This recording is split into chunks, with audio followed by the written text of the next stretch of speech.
How's life? It's going to be a great evening talking to GOLDIE HAWN about Mind Up and mindfulness. And before I invite you here, I just want to talk about mindlessness first, before we talk about mindfulness. Because when I came to this country, my first experience was in an emergency room.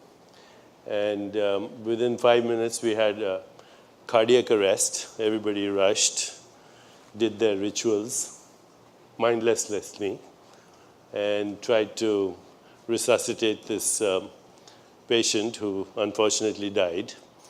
And then we all went outside and had a cigarette. Those were the days. I remember training in the best institutions in Boston with the best medical schools. And I can tell you, it took me a long time to realize that medical practice was totally mindless. Nurses would wake up patients in the middle of the night to give them their sleeping pills.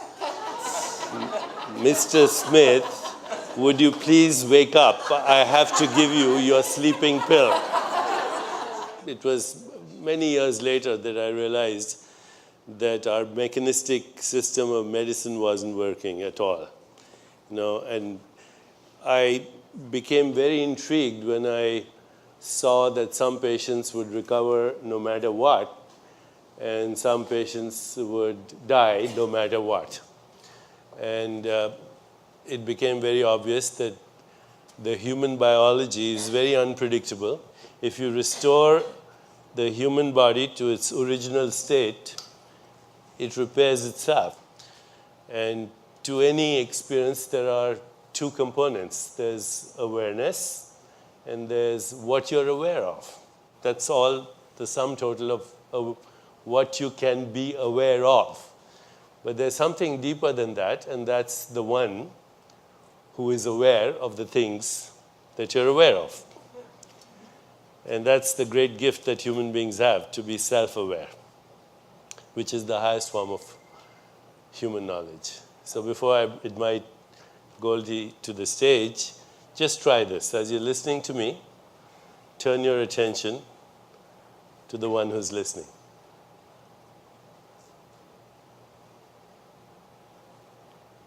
So as you're listening to me, be aware of the listener. That consciousness that you experience right now, that's you. It's not your mind, which might be saying, I wish I'd gone to the bathroom before the thing started. It's the real you, in which thoughts come and go, feelings come and go, perceptions of the world come and go, even bodies come and go. Please welcome GOLDIE HAWN.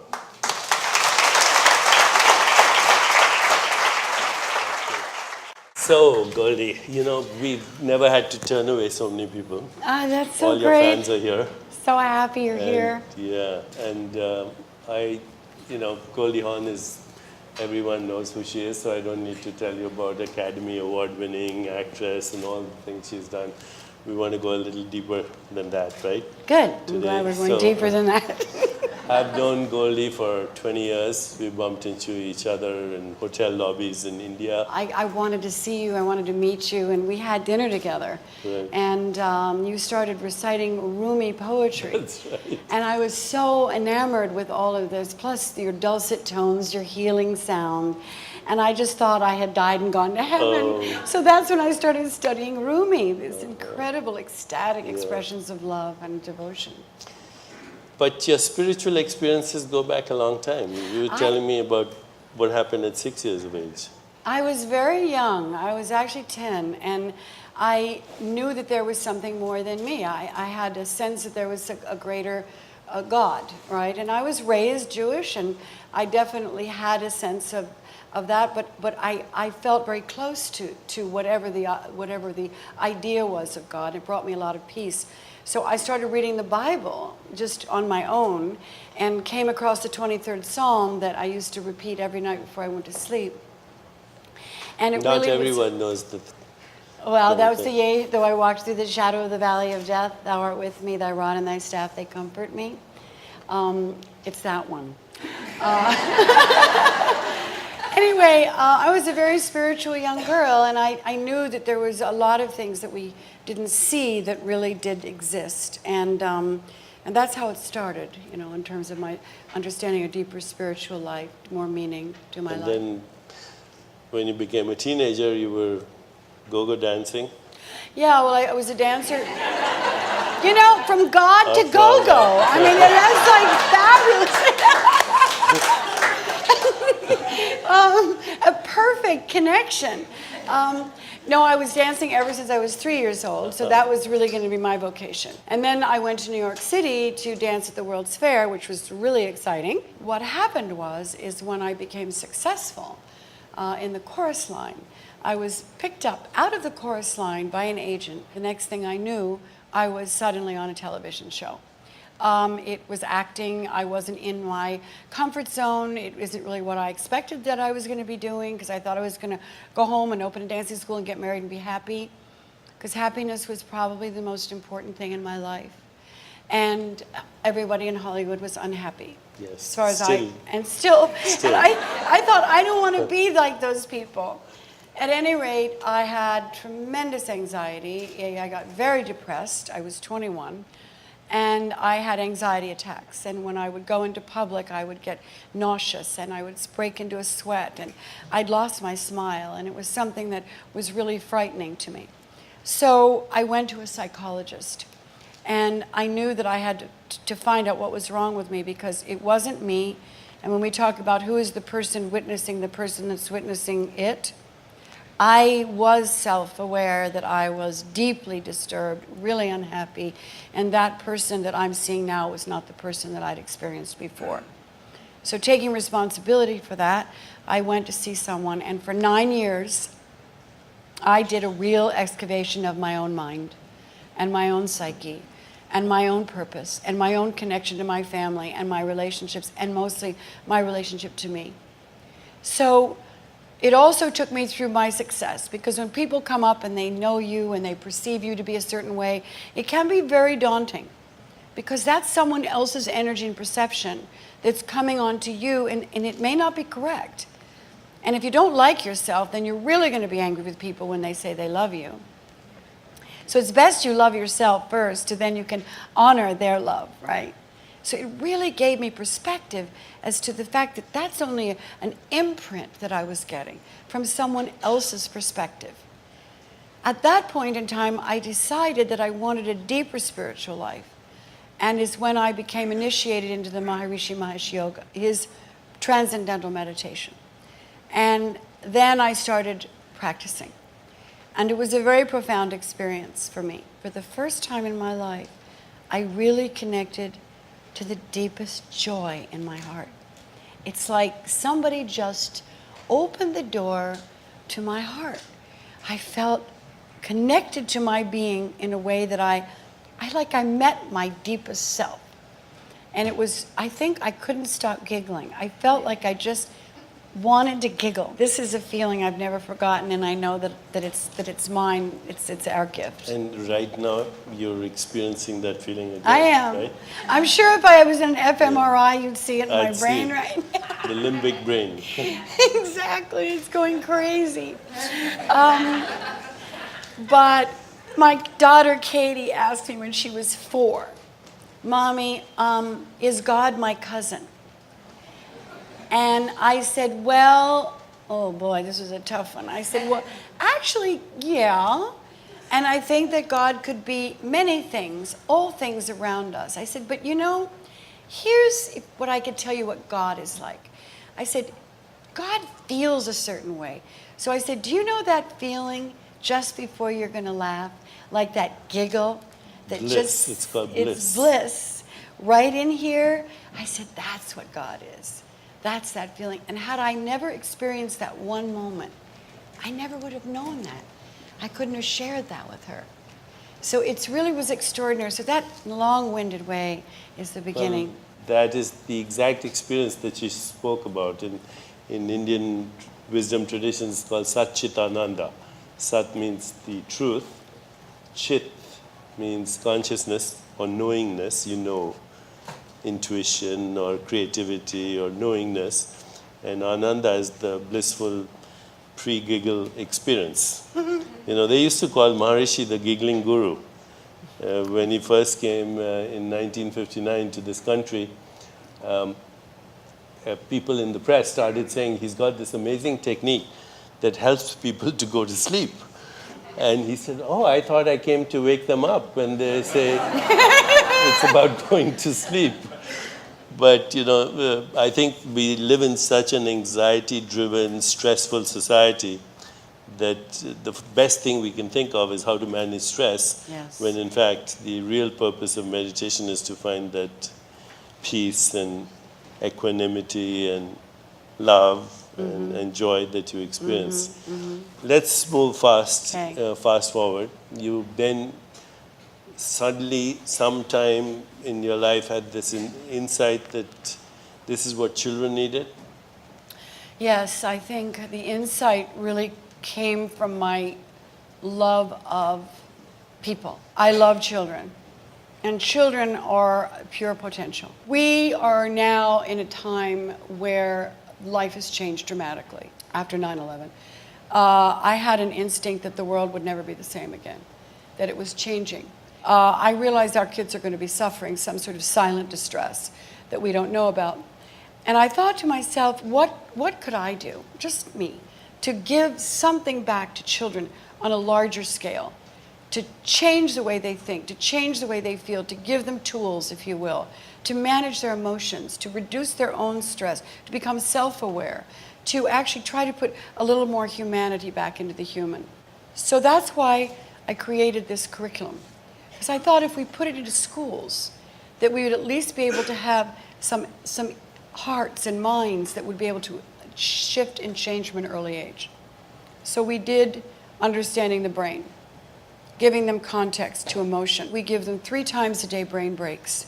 What they do is they breathe, they focus, they listen to a bell, they love it, they ask for it, and this is part of the curriculum. Then we do mindful of our senses. So it brings them back into themselves, gives them self-awareness, engages them into their classroom, into their life, makes it they all matter inside of what they perceive to hear.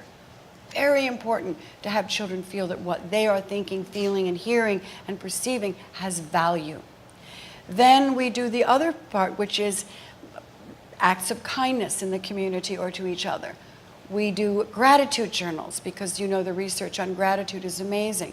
Children start to do their and rework the way their neurology is set up. They can actually feed and change neural connections by doing this habitually. We also do perspective taking. And what happens is throughout we've created an optimistic classroom. Scholastic has published all of our curriculum, and it really embeds in all of their curriculum itself. My dream is that we could build through our schools, through our education system, a new way of helping children see the world, become engaged in the world, extreme empathy, to have people who are giving. Today our children are not empathetic. They've lost empathy. They are 1 in 3 is medicated today. I wanted to just say that this book is on the New York Times bestseller list, 10 Mindful Minutes, and it's about some of the things that Goldie's been talking about. I'm sure you're familiar with her previous book, also a New York Times bestseller, Goldie, A Lotus Grows in the Mud. And that's the beauty of the lotus, that it reaches for the heavens and grows in the mud. So your program, Mind Up, has 4 components, basically. Yes. You said focus, attention, and intention. Exactly. And then you have this experience of the mindfulness of the 5 senses. Right. Then you have attitude training. Right. And then finally you have acts of kindness. Right. So we're talking about being, feeling, thinking, doing, right? Okay. Now what is very interesting, and you have a lot of good data to show this, Yes. that these children improve across the board in not only their self-esteem, but in their relationships and in their academic reading scores went up, math scores. We have that's very important for our educators to know, because they're obviously concerned about that. That, of course, is just a result of a happy child. Because when children are happier, when they're contented, when they feel less stressed, the neurobiology actually shows that when the mind and the body is less stressed, the executive function works better, and we actually can learn, we can focus for longer periods of time, we can retain information differently. So the children are sort of ready for learning. And that's really what it is. It's setting the groundwork for learning and feeling and caring. And so this is, I think, where we would like to go. In fact, we should bring it to Congress. Definitely bring it to Congress so they can get along.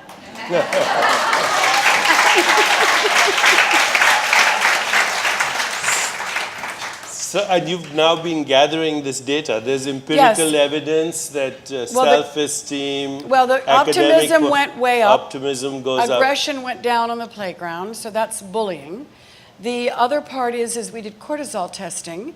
So our children were more able to manage the levels of their cortisol than the children in the control group could not at all.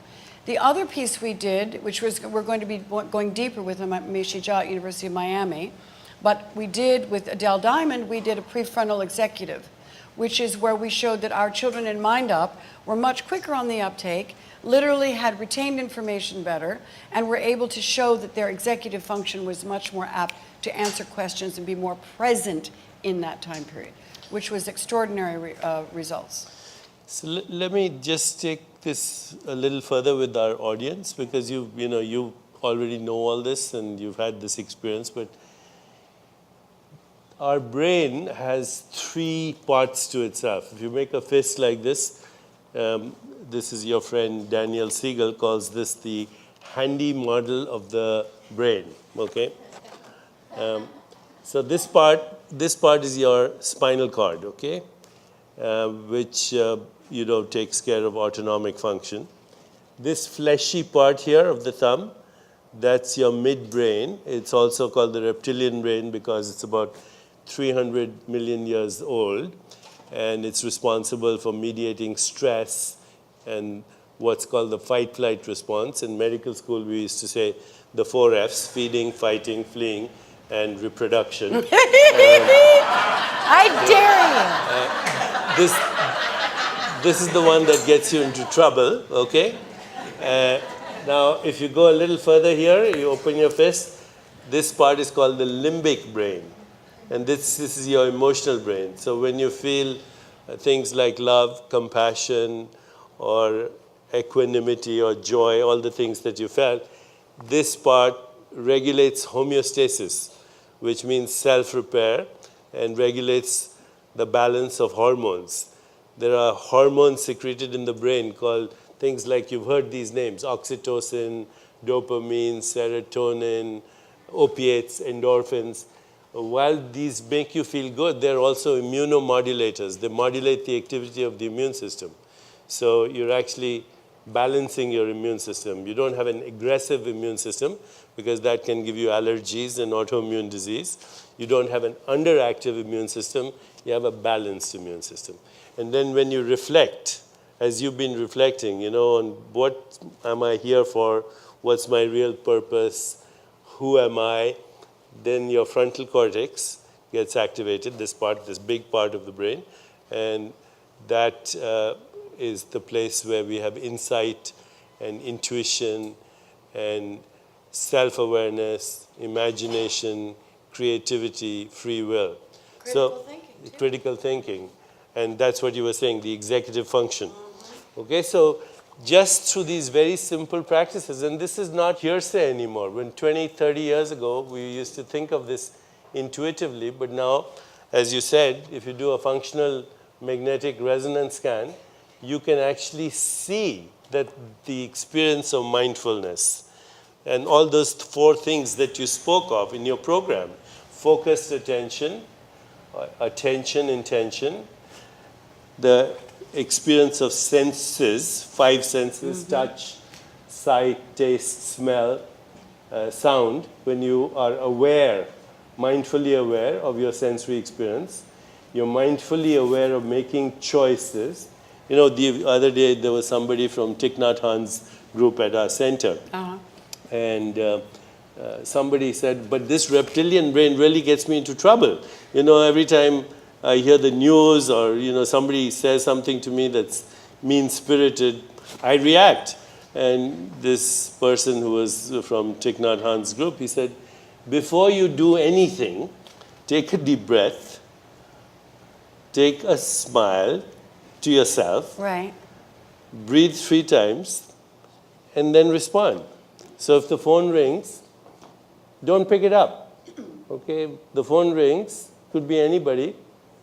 Take a deep breath, smile, count to 3, let it ring for 3 times, then pick it up and say hello with a smile, and you'll have broken the reptilian brain's automatic response. It's just, instead of reacting, just observe your reaction to react. I have something funny to Yeah. show you. So today I get this email explaining this study, I think it was at Stanford. And it's a study of the brain, okay, and where we lean toward in terms of how our brain activates, right? That's whether you're a conservative Oh, yes. or whether you're The political a liberal. brain. It's the political brain. So there was, research done on this, which was fascinating, is that the conservatives had more gray matter around their amygdala.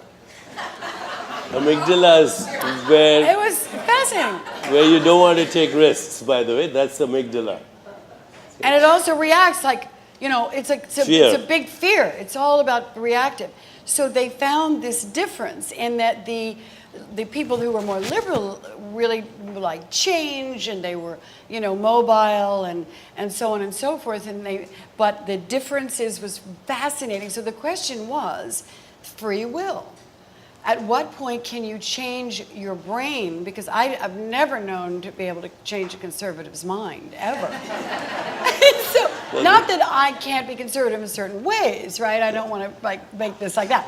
But it's interesting about that. Yeah, no, they call this cognitive bias, which means no matter what the facts presented to you, you go with your bias, and in fact, you reinforce your point of view, no matter what the facts are. Exactly. And the amygdala, of course, is the place that mediates fear, amongst other things. Here's another study that I came across recently. If you listen to somebody with empathy, their amygdala cools down.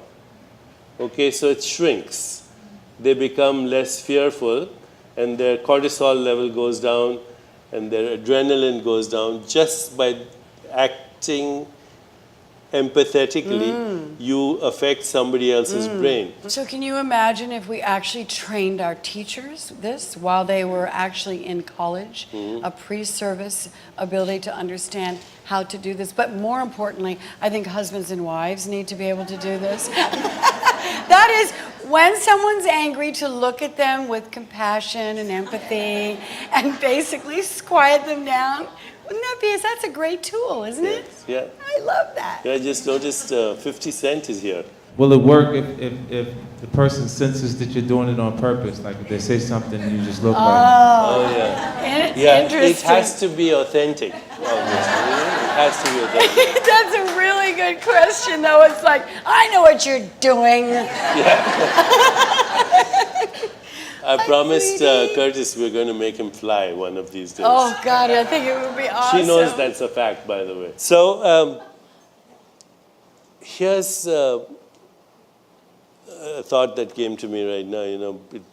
When you were speaking about children, the great Indian poet Tagore said, every child that's born is proof that God has not yet given up on human beings. That no child is actually born violent. No child is born a terrorist. No child is born to kill or to rape or to murder or to pillage. And yet, we are trying to find superficial solutions to this when our best hope for a planetary civilization is actually the nurturing of our children and the care of our mothers. Because the mothers are nurturing this little thing in their womb, and now there's all this amazing data that the stress in a mother and her environment actually affects the neurotransmitters and the hormonal system and the actual structure of the so-called brain. So if there's one thing we can do to change humanity, is actually to elevate motherhood to the most Totally. noble profession I agree. in the world, I and really to see that the future of our civilization is totally dependent on children, while we, spend all this time and money and energy, $2 billion a week on war.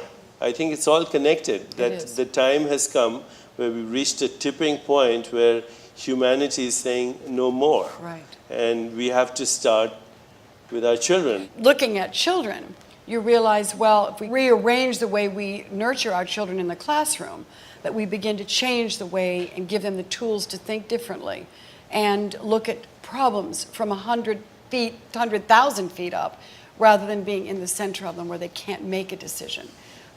This kind of gift, I think, I was talking to Arnie Duncan years ago about this, and our schools aren't as broken as our children are.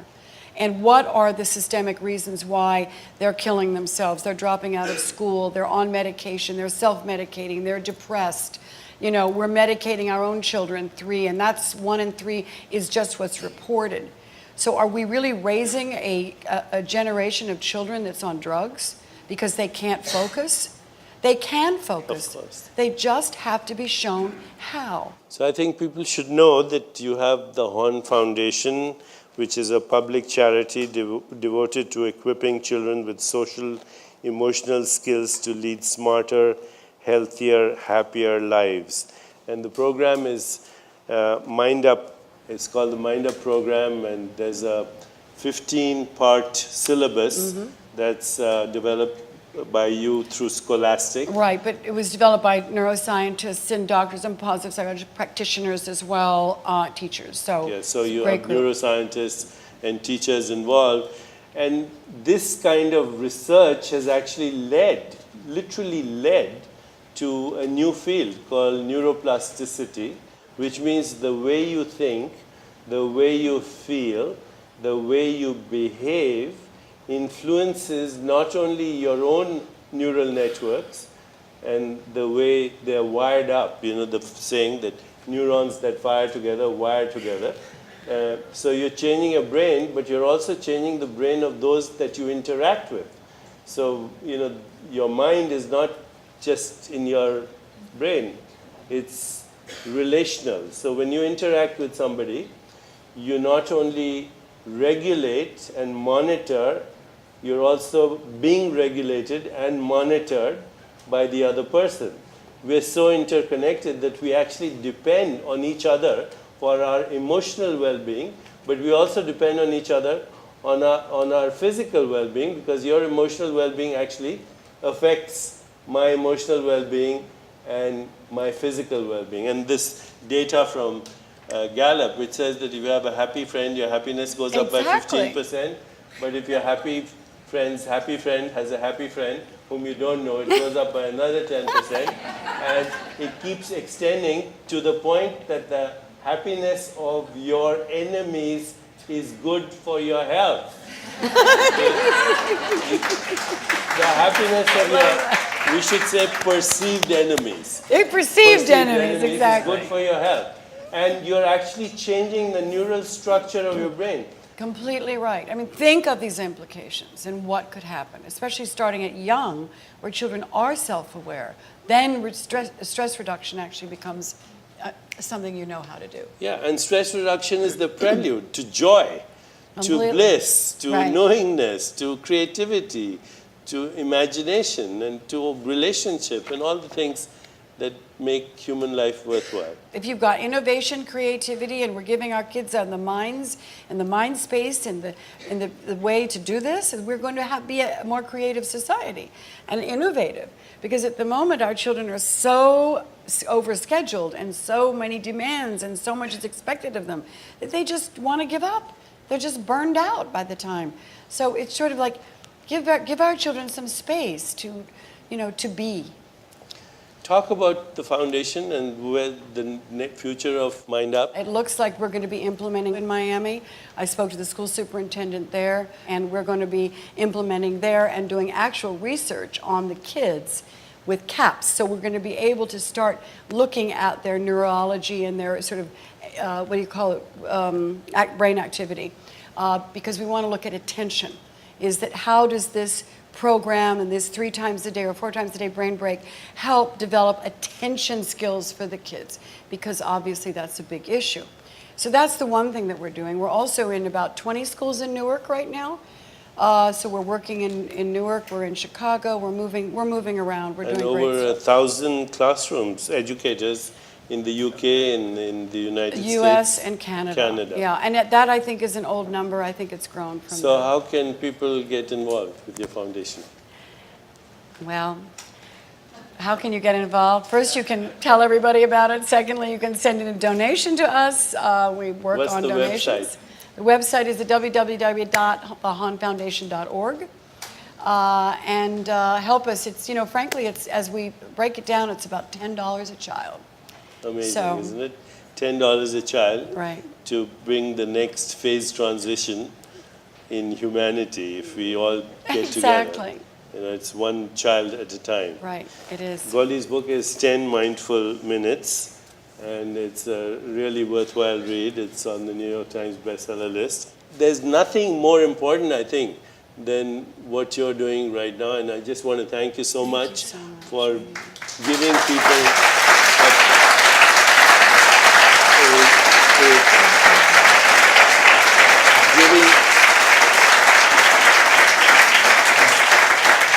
giving people this experiential knowledge through their children.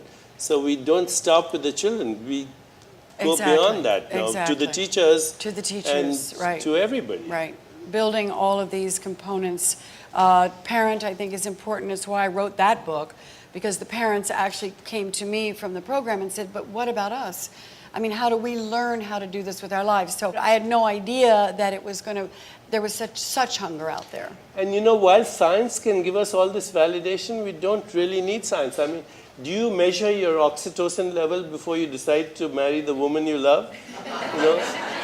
And yet, you know, this is where we've gotten in science. I want the data. Well, the data is there. Wait a minute. Okay. You need data when one of our children actually spent 2 years contemplating suicide and telling his mother, and then after the program, after 6 months, he never spoke of suicide again. Or one child couldn't sleep for 2 years because he was afraid of bullying and suddenly had his first night's sleep. And you need data for that? I mean, that's the part, and by the way, I'm not against data. I'm fascinated with research. I know you are too. But there are self-reporting, there are things that just that are inarguable. And yes, it helps children. It just helps them regulate their lives. It puts them back in control.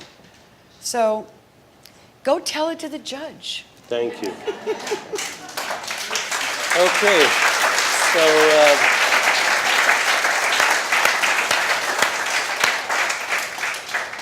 we have a little bit of time for questions. So also, by the way, at the end of this program, if you feel like it, you have any comments, questions, you want to participate in an ongoing conversation, then go to DEEPAKHomebase.com and you can post your questions. We'll try our best to respond to you. Hey, Goldie. Hi.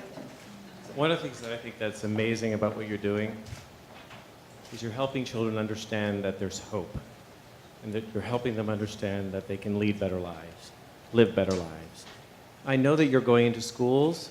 Can you talk a little bit about what you're actually hearing from the kids themselves when you go into the schools? Right. Well, a couple of the things is as I told you, you know, I've heard about this one particular classroom that I went to that was very, very, very troubled. And these two things were about sleeping. One was about more joy for school. One was more about interactive. The children actually have said that they actually get to focus better, that they learn how to do that, and that it helps them. One child who was a child who has a challenged learner, she had ADD. She came back and said to her social worker that she loved Mind Up because sometimes when her brain got noisy, that she got quiet and did her breathing and just imagined pulling her brain back into position, and it helped her focus some more. There was another story of a child who was autistic who was really having trouble, and he was shaking his hands, and it was a test they were going to take, so he was getting agitated.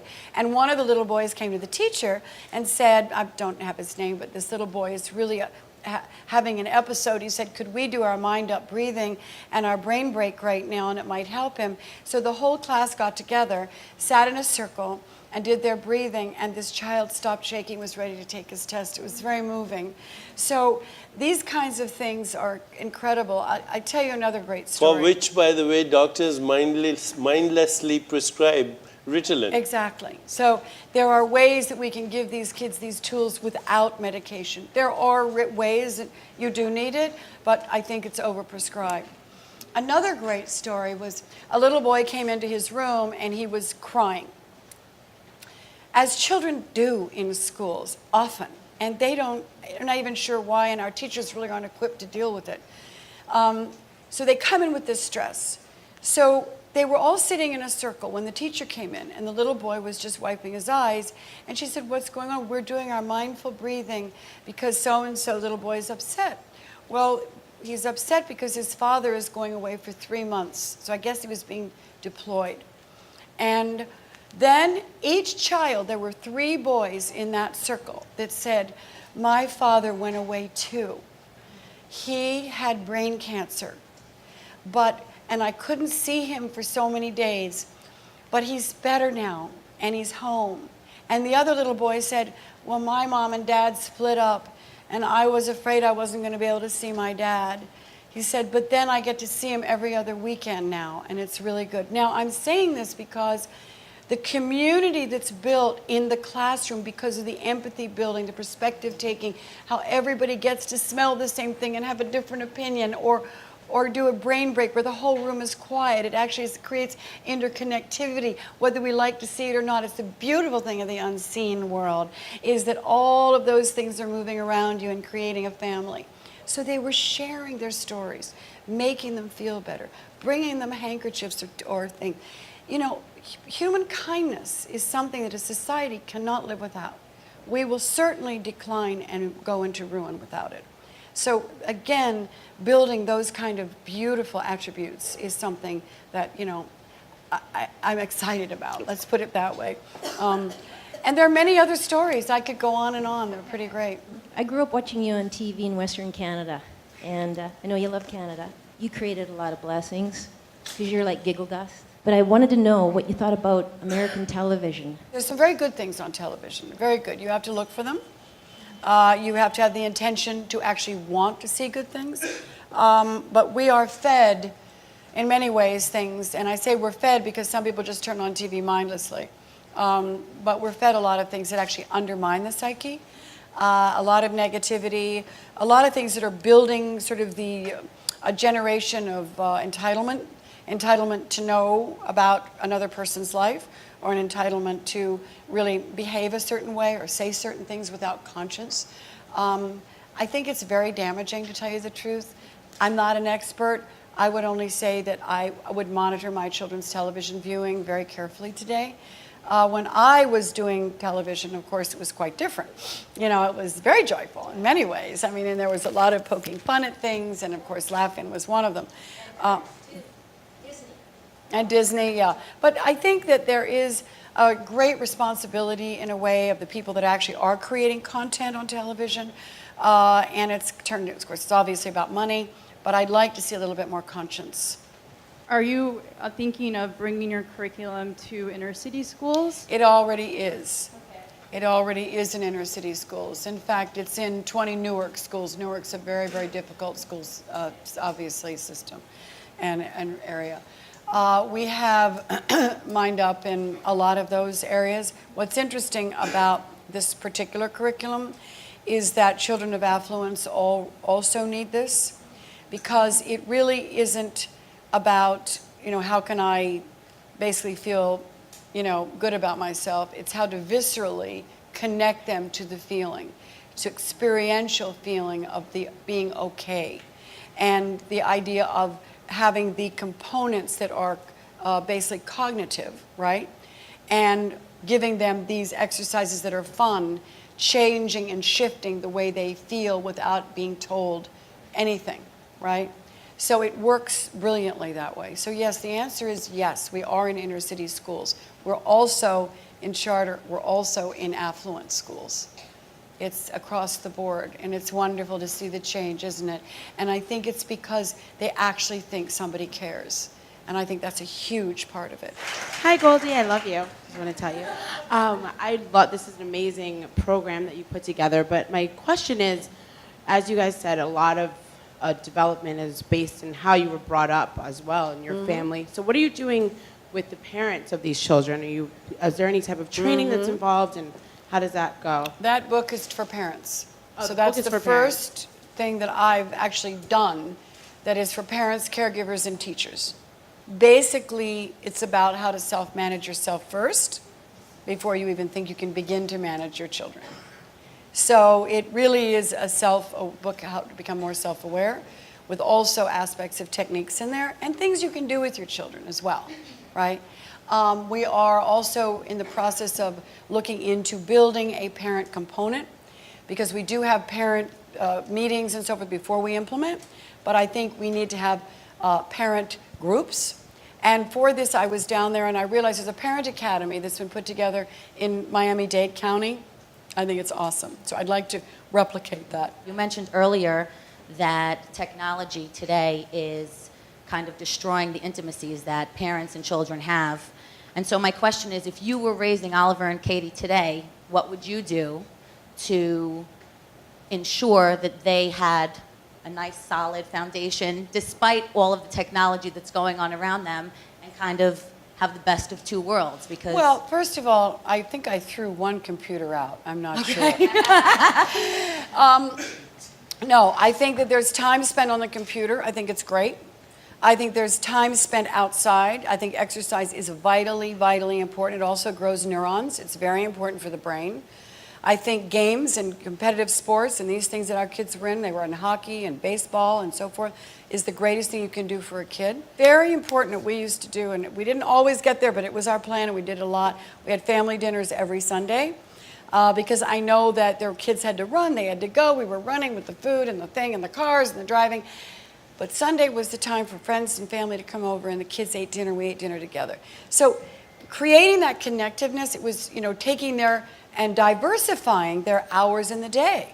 So it's just being vigilant with your kids, that's it. We all know. Last year, I spent some time in a monastery in Thailand, and we were doing very intense meditations on impermanence and the fact of our own death. But when I was leaving the monastery, and we had all these very intellectual discussions with the abbot, and he said, I'll tell you the secret of mindfulness in 5 sentences. And I want to leave everybody with the message from my abbot, who was actually half my age. He said the following, and I hope you can remember this. He said, the most important moment in your life is now. The most important person in your life is the one you're with now. The most important activity in your life is what you're doing now. The most important and easy way to be happy is to make somebody else happy now. And the best way to create a future is to be mindful now. And that's what it's all about, right? I agree. Thank you.